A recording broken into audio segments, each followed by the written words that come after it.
Today, we're gonna see if the horribly infected world of The Last of Us 2 is actually worth your precious free time.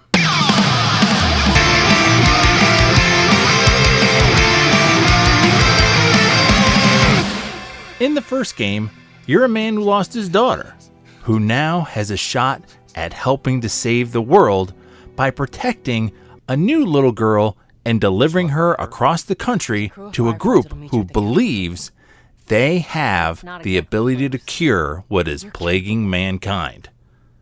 That is not what this game is about. Let's take a look at the basics. The Last of Us 2 is simply about hate and revenge. There's a lot of hope in the first game. Not so much here. Instead of playing as Joel, we are now instead Ellie. And Ellie is out for revenge. While on the path of revenge, you can choose to be silent and sneaky or go in loud and guns blazing. Although resources in this game are still very precious, so the latter is not always the best choice. Movement is very smooth, and there are some new actions in this title, and also some very useful weapons have been added. An interesting thing The Last of Us 2 does is it takes you on little dips into the past, not only giving you some added storyline, but it uses these moments to teach you how to use new skills that weren't in the original game, like swimming. I will say, while I enjoy the crafting system and creating my weapons on the go from the things you can find in the environment, the carry limits on most items seem very low. Also, there are workbenches where you can upgrade your weapons from parts that you find along your journey, and the animations on those upgrades are incredible. You actually seem to do the work to do the upgrades on your weapons. A new enemy around this time is the dog. Dogs add all kinds of issues to the stealth player. That's because the canine can smell you and follow your scent path. So staying on the move is now essential. Also new with the enemies is the mix of infected and human in the same environment, making for some interesting situations if you can get the infected to take out your human foes for you. As long as they still leave you be, that is.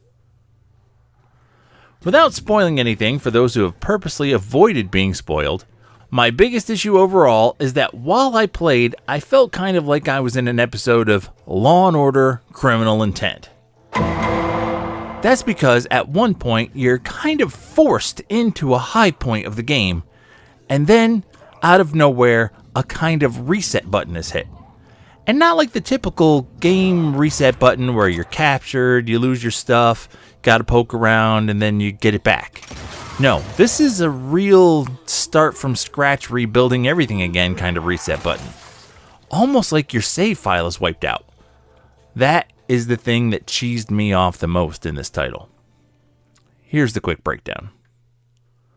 As far as length goes, you will certainly get your money's worth out of The Last of Us 2. Especially if you try to find all the collectibles. For story, oh, there's plenty of story, and tons of little side stories if you pick up all the stuff there is to find and read it all. Trouble is, depending on what kind of fan you were of the first game, you may not be real happy with where this story takes you.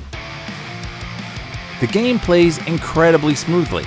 In fact, the movement from gameplay to FMV and back to game is so seamless, you may not even notice it's happening. The only load screens I ever saw was just when I turned the game on.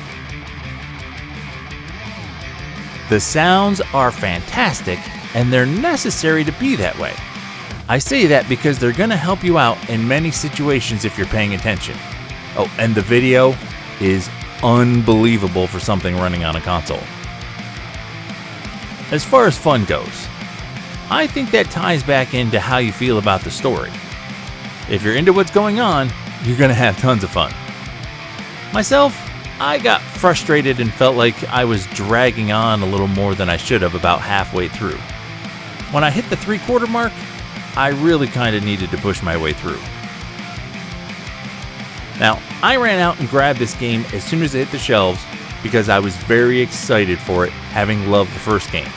Having gone from a story of survival, hope, and bonding to one of simple revenge is actually making me hope that they stop here and that there is no Last of Us 3.